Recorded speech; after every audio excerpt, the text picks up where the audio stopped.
이번에 나온 게 계엄만 나왔지만 두 변호사분들이 계시니까 이 정도 계엄은 어떤 내용을 메꿔주고 그 실제 재판에 이재용 재판에 어떤 영향을 미칠 것인가 이게 국민들이 제일 궁금한 사항이에요. 그렇죠. 이 문건이 그 계엄만 봐도 내용이 쫙 보여? 어떻게? 아 그럼요. 지금 현재 특검이 제출한 증거에서는 전체적인 로드맵 자체가 없어요.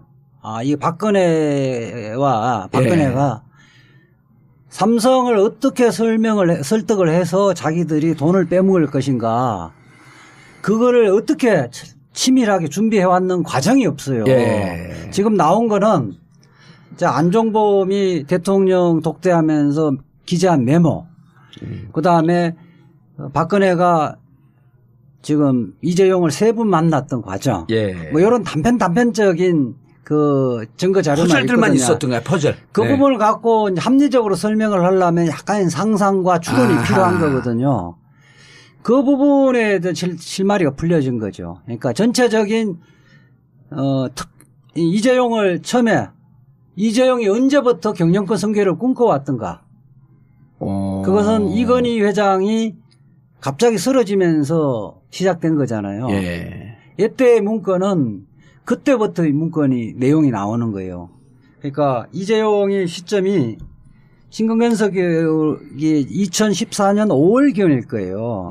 신근경색에서 쓰러진 게 왜냐하면 세월호 직후였었거든. 그러니까 이 메모 작성 시점이 2014년 8월경 정도 된단 말이에요. 아, 시기적으로는 좀 얼추 맞네. 그러니까 이때부터 이제 이재용 회장이 다시 돌아오기는 힘들다고 판단을 하고 이건희 회장이 그래서 이재용이 경영권 승계를 앞으로 어떤 절차를 거쳐서 경영권을 승계할 것인가 이 구상을 하고 있을 때라는 거예요. 그렇죠. 그렇고 또 하나는 처음에 이제 박근혜 대통령 이재용을 만난 시점은 처음 만난 게 2014년 9월이란 말이에요. 9월에 대구에서. 대구에서.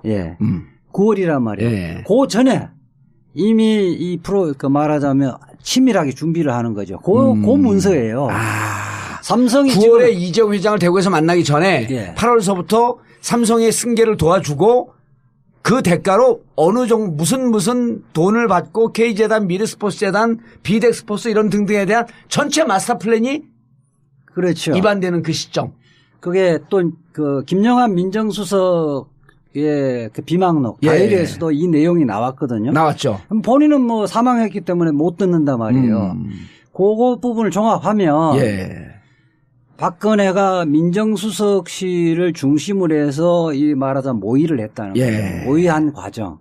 삼성에서 이제 네 가지 정도가 필요했었는데 경영권 선거를 하려면 우선 삼성물산하고 이재용 지분이 적으니까 삼성물산하고 제일모직 합병해서 지분을 넓히고 그렇게 되지면 뭐 신규 순환 출자 고리를 해소해야 할 문제인데 그 문제는 어떻게 해소를 할 것인가. 그다음에 뭐 금융 뭐 중간 지주 회사가 또 설립을 해야 되는데 그 문제는 현행법이 어떤 거고 그 부분을 어떻게 완화시켜야 될 것인지 그다음에 지금 준비하고 있던 삼성 바이오로직스 상장 문제 뭐 이 부분을 어떻게 처리할 것인지 이런 현안들이 네다섯 가지 있었는데 그 문제에 대해서 정부가 해줄 수 있는 것은 뭐고 삼성이 원하는 것은 무엇이다는 거를 다 조사를 해서 이 부분을 여러 차례 논의하는 거예요. 민정수석실, 민정실에서요. 지금 현재까지 그 행정관의 진술 내용은 한 차례 작성된 게 아니라는 거예요. 이게 계속 수차례 우병우 당시 비서관이 지시를 하고 이 부분을 올리면 그 부분을 또 위선해서 보고를 하고 계속 업그레이드 하고 이랬던 문서라는 거예요. 그러면 박 의원님. 이게 그 5월에 14년 5월에 들어간단 말이에요. 그 우병우가. 그리고 그때는 김영한 민정수석이 있었을 때예요. 그럼 8월에 작성될 때 이미 김영한 민정수석은 제껴진 거예요? 아니면 그때 같이 관여를 했던 거야? 그때 수첩에 나오는 거 비망록에 나오는 거 보면 이 내용이 있었거든요. 네, 그건 뭐 그 정도까지 정황은 이거 가지고 정확히 알 수 없는데 적어도 우병우 비서관이 이 부분에 대해서 실질적으로 내용을 다 정리하고 했었던 것으로는 보여지는 거죠. 그렇게 보여지고 네. 우병우가 실질적으로 김영한 수석을 제끼는 게 언제쯤이냐 11월쯤이거든요. 네. 왜냐하면 그때 저게 나오잖아요. 정윤회. 네. 정윤회 문건이 그걸 잘 처리하죠. 그거를 무슨 얘기입니까? 이건 조홍천이가 국가 기밀을 누설한 겁니다. 찌라시를 유출한 겁니다. 갖고 프레임 전환을 확 시킨 게 우병우 아니에요. 네. 지난 금요일 날 네. 특검에 양재식 특검보가 이거 증거를 제출하면서 설명을 어떻게 했느냐면 2014년 6월경에 네. 김영한 민정수석의 수첩에 어떤 내용이 나오냐면 삼성 승계 과정 모니터링을 해야 된다 이런 내용이 적혀 있어요. 그리고 요게 2014년 8월 달에 그 회의 자료 아니에요. 그러니까 민정수석이 지시를 해서 우병우에게 지시를 해서 민정수석실 비서관 행정관들이 이 작업을 쭉 했다는 게 드러나는 거죠. 그러니까 김영한 민정수석은 왜 모니터링 했겠어요? 대통령이 지시가 지시했으니까. 비서실장이 했고.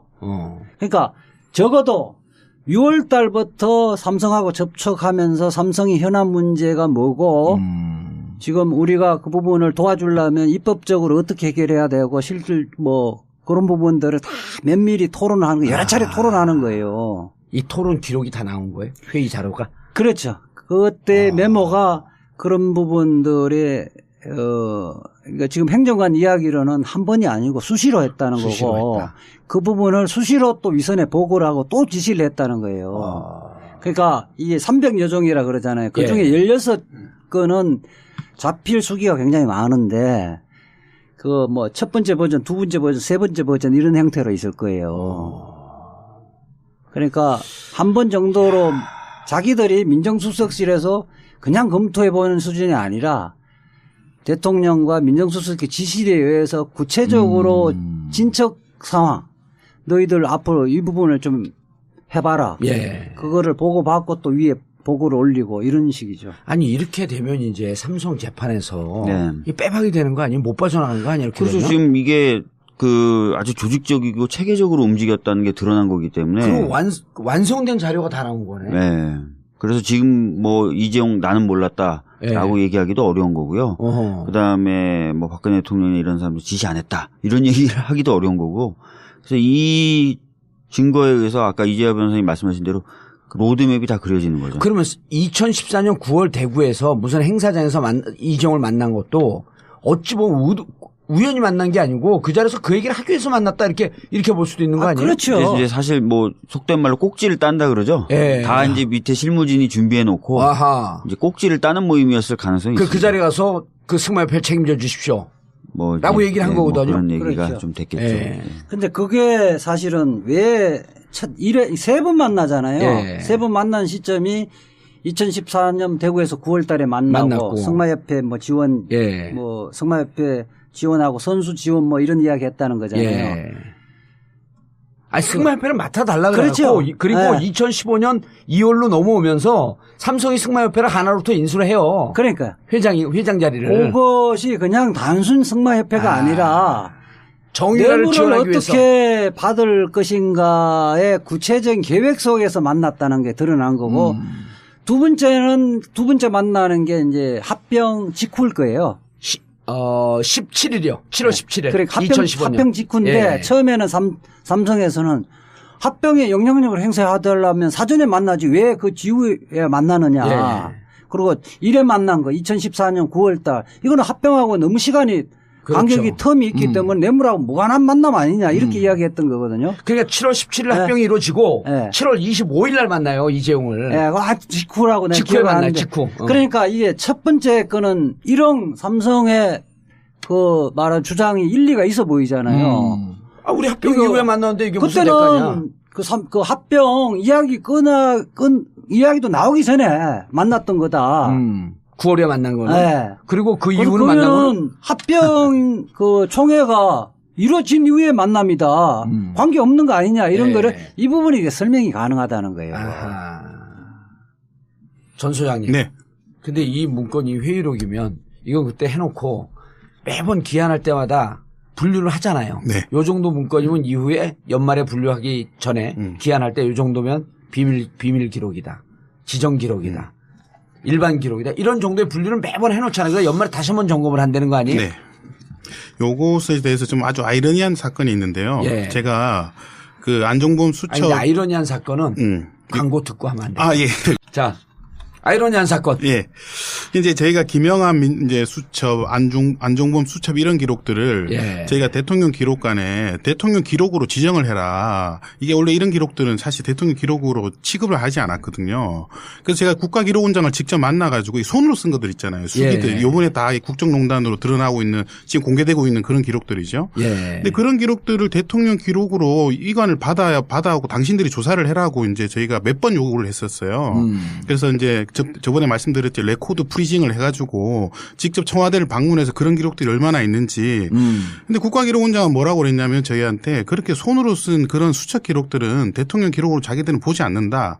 이관 대상으로 보지 않는다. 이렇게 저한테 이제 얘기를 했어요. 예. 근데 이제 그 문건을 공개하고 나니까 갑자기 보수 언론에서 그게 대통령 기록이라고 막 이제 또 주장을 하시는 손으로 거예요. 쓴 게. 예. 그래서 너무 이제 그게 이제 그거는 이제 사본이고 손으로 쓴 건 이때까지 국가기록으로 대통령 기록을 인정한 적이 없거든요. 예. 근데 이제 공개를 하다 보니까 아 이게 대통령 지정 기록이고 공개하면 안 되는 기록이라고 이렇게 이제 막 이제 우기고 있는 것이죠. 현재까지는 그런 기록들은 이제 사실 증거 기록으로만 지금 채택될 뿐이지 대통령 기록으로는 지금 취급되지 않고 있고요. 아, 현재는 안 하고 네, 있다. 안 하고 근데 이제 있습니다. 우리 전 소장님은 네. 그런 기록조차도 지정 기록이나 비밀 기록이나 이런 거로 분류를 해놔야 된다. 아, 해놔야 된다고 했지만 이제 국가기록원이나 대통령 한 번도 기록에서 그런 적이 없다. 한 번도 그런 적이 없다. 그래서 오. 제가 볼 때는 오히려 그것이 대통령 기록이 아니라고 생각해서 마구잡이로 그렇게 막 복사도 하고 그렇게 만들어 놓은 것을 방치한 것이 아닌가 하는 생각이 좀 듭니다. 자기들이 수기로 써놨으니까. 네, 회의록을. 수기로 그게 뭐 설마 또 이 기록들이 끝까지 나만 치웠으면 다 끝나는 거 아니냐. 누군가 치웠겠지 이런 생각을 했던 것 같아요. 방심했네. 방심했던 것 같다는 생각이 많이 듭니다. 근데 이번에 수기로 된 기록들이 많이 나오는 거예요. 그렇죠. 요 중에 이제 이재용 변호인 중에 가장 아픈 부분은 예. 박근혜의 뇌물의 고의를 입증할 결정적인 증거라고 특검이 제출한 게 뭐냐면 대통령 말씀 자료예요. 그렇죠. 말씀 자료가 대통령의 의사를 추정하는 내용이잖아요. 예. 이 부분에 대해서 지금 어떻게 이야기를 하냐면 예. 대통령이 독대할 때 그런 말씀 자료대로 이야기 안 했다. 그렇죠. 그렇게 얘기했죠. 이야기를 했고 말씀 자료는 그렇게 나와 있지만 그렇게 얘기했는지 안 했다. 그러고 또 하나는 말씀 자료는 작성한 행정관이 법정에 와서 어떻게 이야기하냐면 그거는 내 생각이다. 내가 언론 보고 대충 이렇게 정리한 거다. 이게 또 이야기했단 말이에요. 그러니까 다른 증거가 없으면 그렇게 판단해버릴 가능성이 상당히 높고 아마 이재용 쪽 변호인은 그렇게 판단할 거라고 예상을 하고 있었거든요. 그걸 반대되는 정언이 없잖아요. 박근혜도 지금 침묵하고 있고. 그런데 이번에 이 문건이 그거를 다 깨부수는 내용이 나온 거죠. 그러니까 굉장히 아플 거예요. 그 박근혜 정부 연설기록 비서관실이라고 하는 게 있었는데 예. 기본적으로 청와대라는 것은 대통령이 말하는 것은 다 적게 돼 있습니다. 네, 다 적게 돼 있는데 세월호 7시간 동안 지시한 내용이 기록에 없다고 이제 주장을 하셨거든요. 계속. 그래서 예. 저희가 아니 지시를 했으면 전화를 받은 사람이 있을 거 아닙니까? 그 사람이 그걸 다 적어야 돼요. 무조건. 그렇죠. 네. 근데 지시한 내용이 없다. 이 말은 지시한 내용이 없다는 얘기예요. 그러니까 지시 안 했다는 거예요. 그러니까 아시다시피 예. 그 사회복지수석하고 통한 건 기록이 있다는 거예요. 네. 뭐라고 그렇죠. 통했는지. 12시 30분인가 17분쯤에 했던 거. 근데 국가안전실, 안보실 그쪽하고 얘기한 건 기록이 없다는 그게 거예요. 말이 안 되는 얘기죠. 그러니까 그게 말이 안 되는 거예요. 그리고 또 이렇게 기록이 있는 말을 것은 안 했다는 거죠. 그래서 사실은 지시를 안 했다는 지시를 거예요. 안 했다는 거고요. 네. 이렇게 또 지시를 하고 말을 적어 놓은 건 또 자기 말이 아니라고 또 이렇게 주장하고 있는 것인데 이건 다 뭐 얼토당토하는 말도 안 되는 얘기입니다. 율사로서 네. 그렇게 이 자료가 이제 나왔어. 그리고 자료 내용은 현재로서는 검사밖에 못 보고 있고 아직 재판부는 봤나요 못 봤나요? 재판부는 증거 채택이 아직 결정이 채택이 안 안 됐기 됐기도 때문에 못 봤죠. 못 봤죠. 네. 그리고 저쪽 변호사는 지금 검토 중이고 네.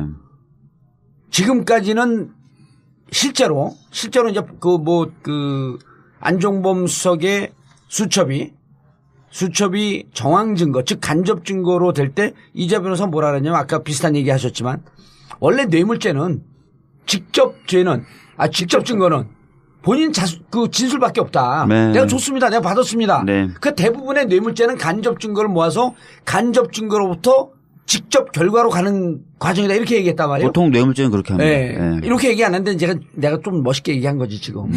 좀 장하게 얘기하잖아. 멋있다고 인정했어요. 간접을 갖고 직접 결과가 가는 거 아니에요? 네. 근데 이번 거 같은 경우는 그러게 되면 사실상 뭐 움직인 게 다 나오는 거죠. 네. 야, 이 8월 27일까지 이 선고가 나면 네. 재판 결과가 나오면 그대로 박근혜 대통령도 그대로 가는 거 아니에요? 그러니까 사실 지금까지 보면 박근혜 대통령이 예. 거의 법정에서 얘기를 안 하고 특히 이재용 재판에 어떻게든 증인으로는 안 서려고 했었거든요. 그걸 구인도 거부했잖아요. 구인영장 집행도 안 됐거든요. 이것은 어떻게든 지금 말씀하셨던 그런 흐름대로 재판을 종료시켜 버리고 그래서 사실은 자기는 거기서 빠져나오겠다. 괜히 증인으로 나가서 또 위증인이 어쩌고 뭐 복잡하게 만들거나 또는 말실수해가지고 괜히 불똥 튀게 하지 않겠다. 이런 여러 가지 전략이 있었는데 이 문건이 나옴으로써 그런 전략들이 다 깨진 거죠 이제는. 예. 느낌 확 와요? 저는 사실 지금 느낌이 오거든요. 지금 네. 이제 언론 법조 기자들은 종전에 이 문건 나오기 전에는 과연 유죄가 나올까, 뇌물죄가. 무죄 쪽 나올 가능성이 많지 않느냐 이런 이야기를 했는데 이 문건 나온 이후에 언론 보던 내용은 뭐냐면 유죄를 전제로 구형을 얼마나 할 것인가 이쪽으로 가고 있는 거예요. 아니 이게 유죄가 되면요 액수가 어마어마하기 때문에 어마어마해요. 10년 이상 아니 그건 무기까지 아니고 가는 거 아니에요? 아니 뇌물 공여자는 공여는 5년이구나.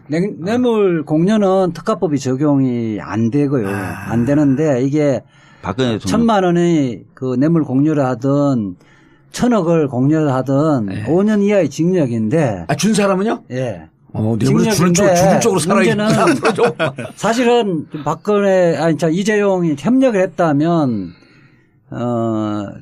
특경법상의 횡령이라든지 재산 국외 도피 이런 부분을 기소를 안 할 수도 있었는데 사실 법률적으로는 그게 세거든요. 그거는 5년 이상의 징역형이니까. 그러니까 뇌물 공여 부분은 5년 이하의 징역이니까 법정 최고형으로 하더라도 5년을 구형하는데 이제 이게 뭐 정유라한테도 한 것도 있고 장시호한테도 한 거가 있기 때문에 제3자 뇌물 공여죄하고 박근혜 최순실의 뇌물 공여죄 부분이 있으니까 경합본 가중하더라도 7년 6개월이란 말이에요. 네. 7년 6개월. 1.5니까. 그런데 지금 특경법이 또 추가로 특경법이 또 병합되어 있기 때문에 사실은 여기에다가 좀 재질이 그동안 뻔한 건데 협조를 하지 않았으므로 뻔한 건데도 부인하고 이런 부분에서 이제 괘씸죄도 좀 가미되지면 그래서 이재용 변호사는 몇 년 구형 예상해요? 최소 10년은 구형할 것 같아요. 대체적으로 법조 기자들은 10년에서 15년 이야기하는데 상징적 의미로 해서 저는 10년. 10년 정도는 구형할 것 같아요. 우리 지금 이제 의원이 아니라 박 변호사는 어떻게 생각하십니까? 뭐 저도 비슷할 것 같고 아까 말씀드렸던 것처럼 박근혜 대통령의 경우에 이제 큰일 났죠. 이제 사실은 받은 쪽이니까요. 그리고 정치인들 특별 사면 이런 거 하면 안 돼요. 돈 먹은 정치인들, 억울하게 당한 정치인들 말고. 이 재판부에서 이재용의 지금 구속 기간 내에 선고를 하려는 의미는 법률적인 건 아닌데 심증은 굳혔다. 유죄 선고를 하겠다는 입장이에요. 이 증거 나오기 전에도 그 기본적인 입장은 그거였고. 그러니까 우리가 어떻게 예상을 했었냐면 박근혜 대통령 구속 만기일이 10월 17일이거든요. 그래서 이재용 재판은 8월 27일까지 재판은 끝내고 결심까지 끝내고 최종 구형 결심이 구형 나오잖아요. 선고는 10월 17일에 박근혜 전 대통령 있는 날에 같이 임박해서 할 것이다. 서로 영향을 안 받기 위해서. 그렇게 모순된 판결을 안 하려면 그렇게 해야죠. 그렇죠. 그렇게 예상을 했었는데 근데 8월 27일까지 다 하겠다 그랬어요. 그거는 유죄를 그러니까 만약에 무죄 판결을 한다면 박근혜 재판 하나만 하거든요. 그렇죠. 그렇게 할 필요 없는 거고 그러니까 박근혜 재판의 중간 판결을 미리 중간 판결을 미리 하겠다는 유죄였다. 예. 근데 이게 나왔으니 이제 유죄 형량이 또 올라갔다. 그렇죠. 큰일 났네. 박근혜 전 대통령 카카. 큰일 났죠. 예. 자, 근데 우리가 여기서 큰일 났다고 그분을 위로하거나 걱정할 수가 없어요. 왜냐하면 마지막 퍼즐이 남아 있잖아요. 네. 공공의 적 우병우. 이 아저씨 얘기를 해야 될 거 아니야. 그렇죠. 예? 지금 이 기사의 댓글들 보면 예. 이제 이 문건으로 우병우를 구속시킬 수 있는 건가 아니냐. 그게 제일 큰 관심사예요. 그러면 이 추가로 수사를 하면 우병우의 제명은 뭐가 될 것인가 관심이 많더라고요. 첫 번째 추가 수사 가능한지. 지금 우병우는 계속 자기는 모른다라고 얘기했거든요. 예. 그리고 아까도 말씀드렸듯이 거의 뭐 안정범 수석이나 이쪽에서 좀 움직이거나 말거나 이 정도로 그 그림이 그려졌던 건데 이게 나온 이상 민정에서 관여 안 했다고 할 수가 없죠. 행정관 2명이 우병우 비서관의 지시로 네. 얘기를 했잖아요. 네, 그러니까요. 그럼 난 지시로 대통령 지시로 전달한 것밖에 없다. 이게 블랙리스트하고 똑같은 논리거든요. 네. 김기춘하고 그다음에 누구예요? 그 여성 장군 조윤선. 조윤선 이 둘이 난 대통령 지시한 거 그냥 했다. 책임 없다. 그런데 블랙리스트에 대해서 유죄가 나왔잖아요. 우병우가 지금 나는 중간에 있어서 그냥 지시만 했다. 그래도 이건 유죄야. 그렇죠. 스스로 네. 영혼 없는 공무원이라는 그거는 변명은 예. 법원에서는 통하지 않아요. 통하지 않고. 예. 자, 그런데 문제는 행정관들이 얘기했잖아요. 우병우 그 비서관이 지시했습니다. 그럼 이제 그 이후 얘기까지 쫙 나올 거 아니야, 이제. 네. 예? 우병우가 수속되고 난 이후에는 또 어떻게 했냐? 이 얘기 또 나올 거 아니에요. 당연히 나오죠. 그 네. 이듬해 이제 그 15년에 수속이 됐으니까. 예. 그럼 우병우 이 재수사하냐 마냐 이게 문제래요. 재수사는 우선요. 예. 이 문건이 여기 민정수석실 문건뿐만 아니라 정무수석실 문건도 수천 건 지금 발견돼 발견됐죠. 있고 국가안보실 안보실 문건에서도 발견돼 있기 때문에 검찰이 박근혜 이재용 수사에 보강을 하는 의미에서만 그치지는 않을 거고요. 이게 국정농단의 실제 또 다른 측면들이 또 다른 행위들이 상당히 많이 있기 때문에 수사하는 건 불가피하다. 그리고 특히 우병우 같은 경우는 그동안 우병우가 몰랐을 리가 없었는데 계속 모른다고 오리발을 내밀었죠. 그러니까 막 압수수색을 거부하면서 압수수색 실패하면서 증거를 확보 못했던 거 아니에요. 여기 이제 실마리를 잡은 거기 때문에 재수사는 불가피하게 해야 되고 이 부분은 아까처럼 1회의 뭐 밑에서 또는 다른 기관에서 보고를 와서 그냥 대통령이나 민정수석에 전달했으면 그거 공모했다고 보기는 어렵잖아요. 예. 이게 전체적으로 뇌물 부분을 어떻게 뇌물을 받을 것인가 로드맵을 작성한 것은 깊숙이 공모를 했다는 거거든요. 그러니까 박근혜의 뇌물 수수의 공범으로 입건이 가능하고 실질적으로 상당한 역할을 했다는 거예요. 그러면 재수사하면 구속영장 청구도 가능한가요?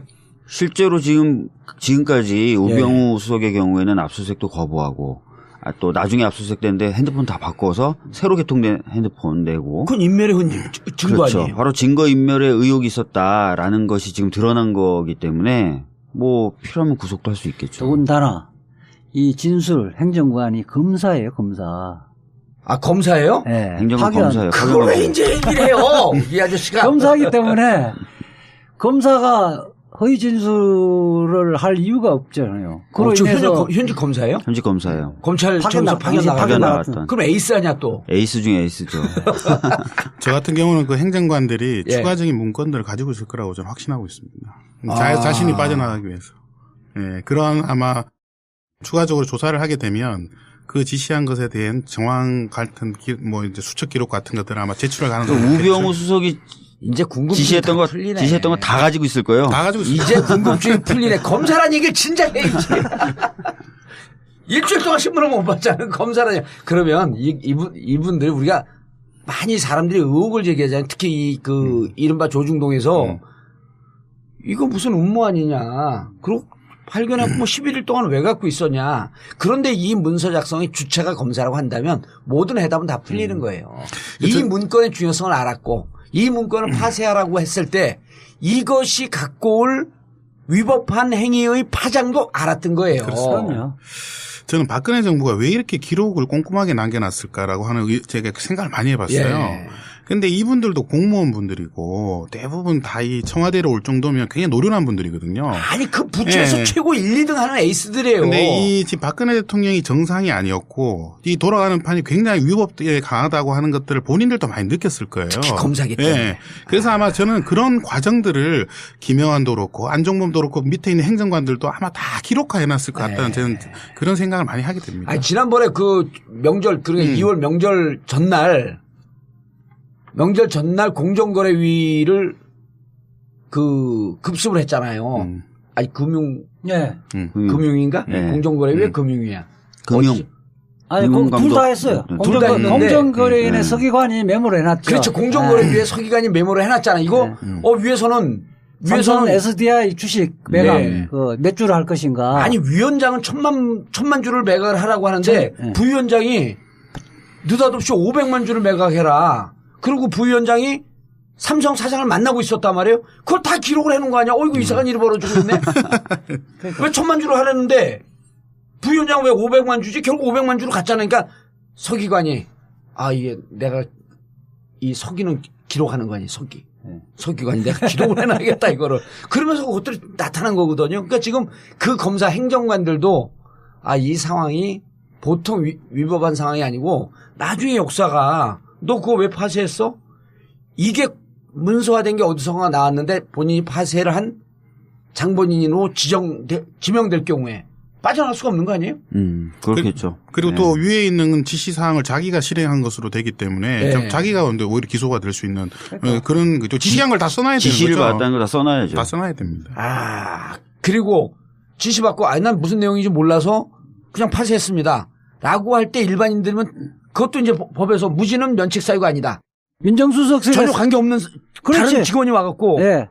거기 예컨대 우연히 왔던 사람이 저거 필요 없습니다. 갖고 가세요. 이렇게 해서 갖고 갔다면 고의가 없는 거거든요. 그렇죠. 그건 면책이 되지만 이건 검사야. 지시해. 그러면 이걸 파쇄하라고 지시했습니다. 그런데 부당한 지시인 것 같아갖고 내가 이게 파쇄를 할 수가 없습니다. 라고 하는 기록도 있지 않을까? 범죄의 증거로 범죄의 증거인데 그 부분을 자기 스스로가 이거 인멸을 하는 거에 가담을 한다.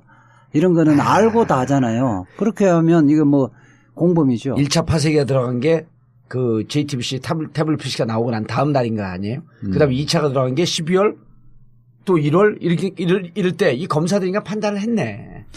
그렇게 봐야 되겠죠? 아니면 왜 촛불이 타오르고 있을 때 아니에요? 실제로 이명박 정부에서 민간인 사찰했던 기록들을 파쇄했다가 전부 다 기소됐잖아요. 그리고 다 1년, 2년씩 살았거든요. 그렇죠. 그런 판례들이 남아있기 때문에 검사들이면 다 알죠. 그때 당시 MB 때 이용호 고용노동 비서가 나오고 행정관 최모 행정관 내가 다 구속됐죠.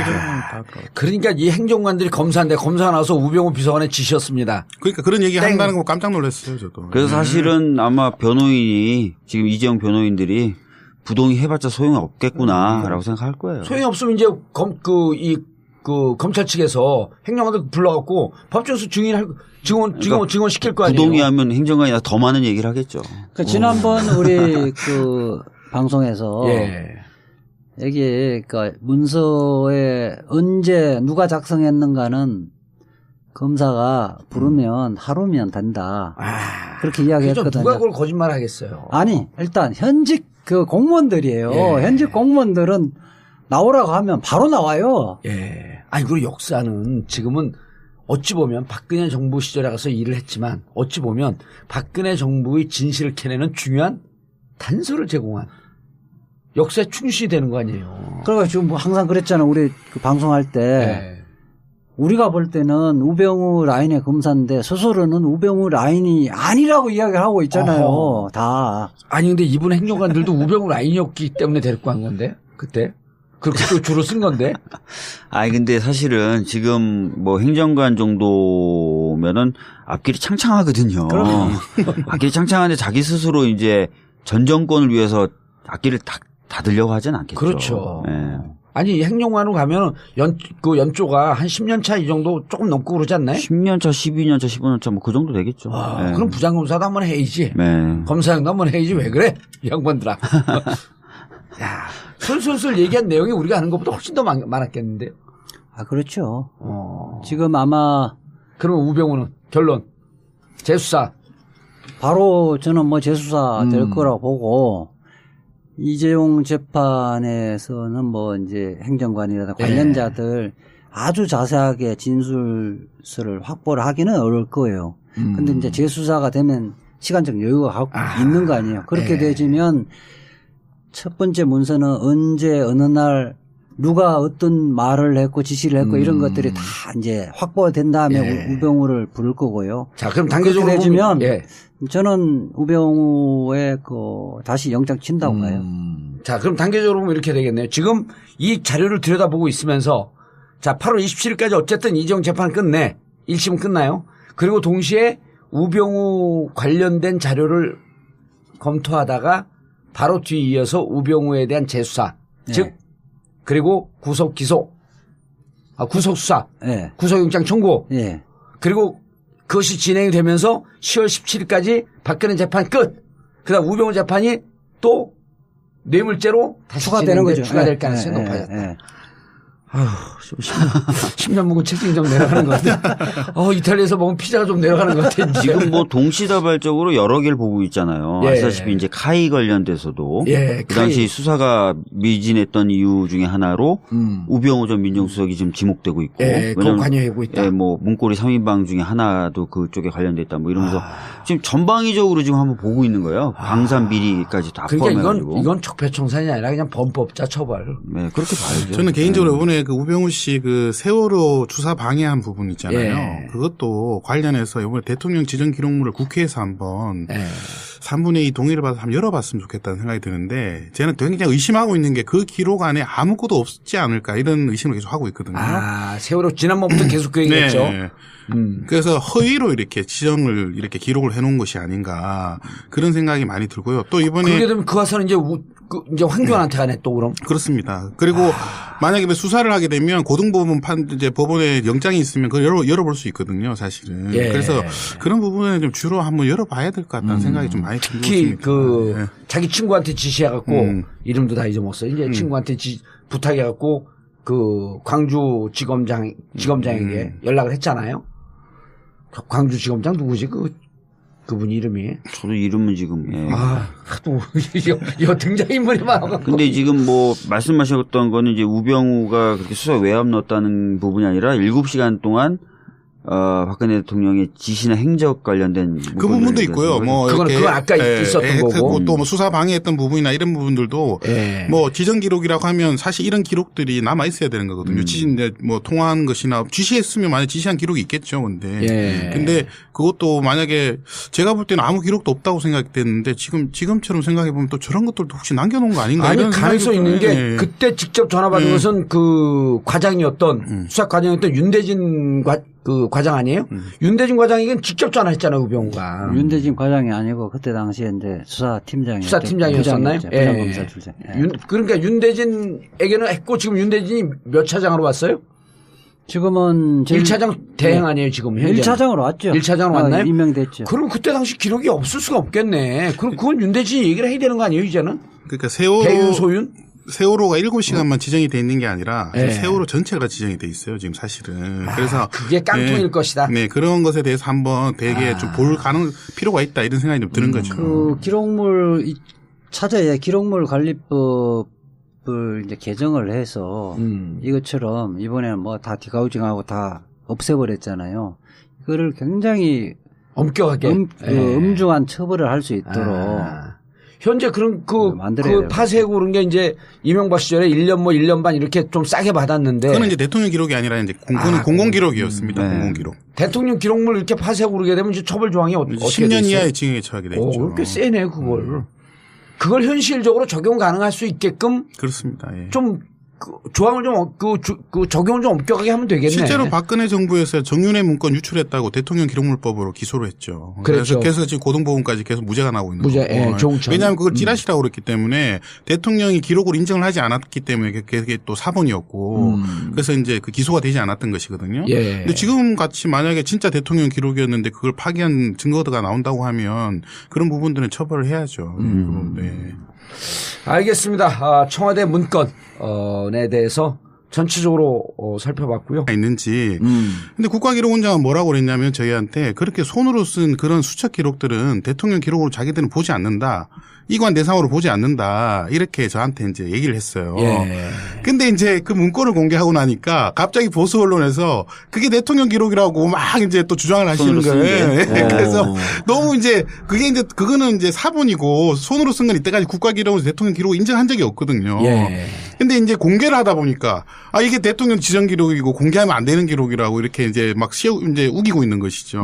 현재까지는 그런 기록들은 이제 사실 증거 기록으로만 지금 채택될 뿐이지 대통령 기록으로는 지금 취급되지 않고 있고요. 현재는 안 하고 있다. 네, 안 하고 근데 있습니다. 이제 우리 전 소장님은 그런 기록조차도 지정 기록이나 비밀 기록이나 이런 거로 분류를 해놔야 된다. 해놔야 된다고 했지만 이제 국가기록원이나 대통령 기록에서 그런 적이 없다. 한 번도 그런 적이 없다. 그래서 제가 볼 때는 오히려 그것이 대통령 기록이 아니라고 생각해서 마구잡이로 그렇게 막 복사도 하고 만들어 놓은 것을 방치한 것이 아닌가 하는 생각이 좀 듭니다. 자기들이 수기로 써놨으니까. 네, 수기로. 그게 뭐 설마 또 이 기록들이 끝까지 나만 치웠으면 다 끝나는 거 아니냐. 누군가 치웠겠지 이런 생각을 했던 것 같아요. 방심했네. 방심했던 것 같다는 생각이 많이 듭니다. 근데 이번에 수기로 된 기록들이 많이 나오는 거예요. 그렇죠.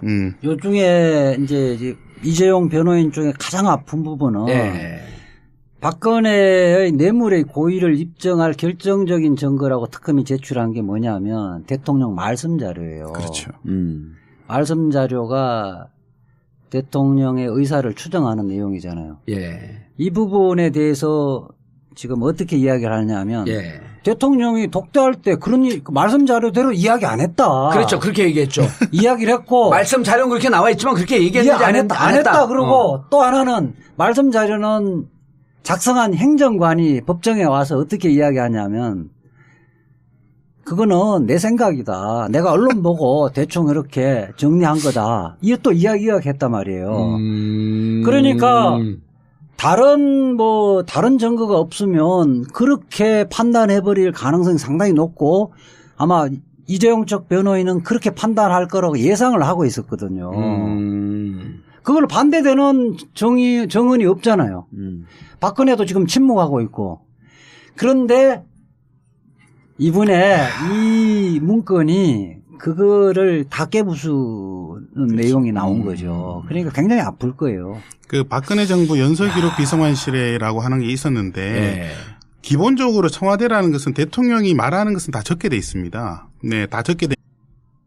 2014년 6월경에 김영한 민정수석의 수첩에 어떤 내용이 나오냐면 삼성 승계 과정 모니터링을 해야 된다 이런 내용이 적혀 있어요. 그리고 요게 2014년 8월 달에 그 회의 자료 아니에요. 그러니까 민정수석이 지시를 해서 우병우에게 지시를 해서 민정수석실 비서관 행정관들이 이 작업을 쭉 했다는 게 드러나는 거죠. 그러니까 김영한 민정수석은 왜 모니터링 했겠어요? 대통령이 지시했으니까. 비서실장이 했고. 그러니까 적어도 6월 달부터 삼성하고 접촉하면서 삼성의 현안 문제가 뭐고 지금 우리가 그 부분을 도와주려면 입법적으로 어떻게 해결해야 되고 실질 그런 부분들을 다 면밀히 토론하는 거예요. 여러 차례 토론하는 거예요. 이 토론 기록이 다 나온 거예요? 회의 자료가? 그렇죠. 그때 메모가 그런 부분들의 그러니까 지금 행정관 이야기로는 한 번이 아니고 수시로 했다는 거고 했다. 그 부분을 수시로 또 위선에 보고를 하고 또 지시를 했다는 거예요. 그러니까 이게 300여 종이라 그러잖아요. 그중에 16건은 자필 수기가 굉장히 많은데 첫 번째 버전, 두 번째 버전, 세 번째 버전 이런 형태로 있을 거예요. 그러니까 한 번 정도로 자기들이 민정수석실에서 그냥 검토해보는 수준이 아니라 대통령과 민정수석의 지시에 의해서 구체적으로 진척 상황, 너희들 앞으로 이 부분을 좀 해봐라. 예. 그거를 보고받고 또 위에 보고를 올리고 이런 식이죠. 아니 이렇게 되면 이제 삼성 재판에서 네. 이게 빼박이 되는 거 아니에요? 못 빠져나가는 거 아니에요? 이렇게 그래서 되면? 지금 이게 그 아주 조직적이고 체계적으로 움직였다는 게 드러난 거기 때문에. 그리고 완성된 자료가 다 나온 거네. 네. 그래서 지금 뭐 이재용 나는 몰랐다라고 얘기하기도 어려운 거고요. 그 다음에 뭐 박근혜 대통령이 이런 사람들 지시 안 했다 이런 얘기를 하기도 어려운 거고. 그래서 이 증거에 의해서 아까 이재화 변호사님 말씀하신 대로 로드맵이 다 그려지는 거죠. 그러면 2014년 9월 대구에서 무슨 행사장에서 이재용을 만난 것도 어찌 보면 우연히 만난 게 아니고 그 자리에서 그 얘기를 하기 위해서 만났다 이렇게 볼 수도 있는 거 아니에요? 그렇죠. 이제 사실 뭐 속된 말로 꼭지를 딴다 그러죠. 예. 다 이제 밑에 실무진이 준비해 놓고 이제 꼭지를 따는 모임이었을 가능성이 있습니다. 그 자리에 가서 그 승마협회 책임져 주십시오. 뭐 라고 얘기를 한 거거든요. 뭐 그런 얘기가 그렇죠. 좀 됐겠죠. 예. 전체 마스터 플랜이 그렇죠. 위반되는 그 시점. 그게 또 그 김영한 민정수석의 그 비망록 다이리에서도 이 내용이 나왔거든요. 나왔죠. 본인은 뭐 사망했기 때문에 못 듣는단 말이에요. 그거 부분을 종합하면 박근혜가 민정수석실을 중심으로 해서 이 말하자면 모의를 했다는 거예요. 모의한 과정. 삼성에서 이제 네 가지 정도가 필요했었는데 경영권 선거를 하려면 우선 삼성물산하고 이재용 지분이 적으니까 삼성물산하고 제일모직 합병해서 지분을 넓히고 그렇게 되지면 뭐 신규 순환 출자 고리를 해소해야 할 문제인데 그 문제는 어떻게 해소를 할 것인가. 그다음에 뭐 금융 뭐 중간 지주 회사가 또 설립을 해야 되는데 그 문제는 현행법이 어떤 거고 그 부분을 어떻게 완화시켜야 될 것인지 그다음에 지금 준비해왔던 삼성 바이오로직스 상장 문제 뭐 이 부분을 어떻게 처리할 것인지 이런 현안들이 네다섯 가지 있었는데 그 문제에 대해서 정부가 해줄 수 있는 것은 뭐고 삼성이 원하는 것은 무엇이다는 거를 다 조사를 해서 이 부분을 여러 차례 논의하는 거예요. 민정수석실, 네. 민정실에서요. 지금 현재까지 그 행정관의 진술 내용은 한 차례 작성된 게 아니라는 거예요. 아하. 이게 계속 수차례 우병우 당시 비서관이 지시를 하고 이 부분을 올리면 그 부분을 또 위선해서 보고를 하고 계속 업그레이드 하고 이랬던 문서라는 거예요. 그러면 박 의원님. 네. 이게 그 14년 5월에 들어간단 말이에요. 그 우병우가. 그리고 그때는 김영한 민정수석이 있었을 때예요. 네. 그럼 8월에 작성될 때 이미 김영한 민정수석은 제껴진 거예요? 아니면 그때 같이 관여를 했던 거야? 그때 수첩에 나오는 거 비망록에 나오는 거 보면 이 내용이 있었거든요. 네, 그건 뭐 그 정도까지 정황은 이거 가지고 정확히 알 수 없는데 적어도 우병우 비서관이 이 부분에 대해서 실질적으로 내용을 다 정리하고 했었던 것으로는 보여지는 거죠. 그렇게 보여지고 우병우가 실질적으로 김영한 수석을 제끼는 게 언제쯤이냐? 11월쯤이거든요. 네. 왜냐하면 그때 저게 나오잖아요. 정윤회. 네. 정윤회 문건이 그걸 잘 처리하죠. 그거를 무슨 얘기입니까? 이건 조홍천이가 국가 기밀을 누설한 겁니다. 찌라시를 유출한 겁니다. 갖고 프레임 전환을 확 시킨 게 우병우 아니에요. 네. 지난 금요일 날 특검의 양재식 특검보가 이거 증거를 제출하면서 설명을 어떻게 했느냐면 이번에 나온 게 개요만 나왔지만 두 변호사분들이 계시니까 이 정도 개요는 어떤 내용을 메꿔주고 실제 재판에 이재용 재판에 어떤 영향을 미칠 것인가 이게 국민들이 제일 궁금한 사항이에요. 그렇죠. 이 문건이 개요만 봐도 내용이 쫙 보여? 어떻게? 그럼요. 지금 현재 특검이 제출한 증거에서는 전체적인 로드맵 자체가 없어요. 이 박근혜가 삼성을 어떻게 설득을 해서 자기들이 돈을 빼먹을 것인가 그거를 어떻게 치밀하게 준비해왔는 과정이 없어요.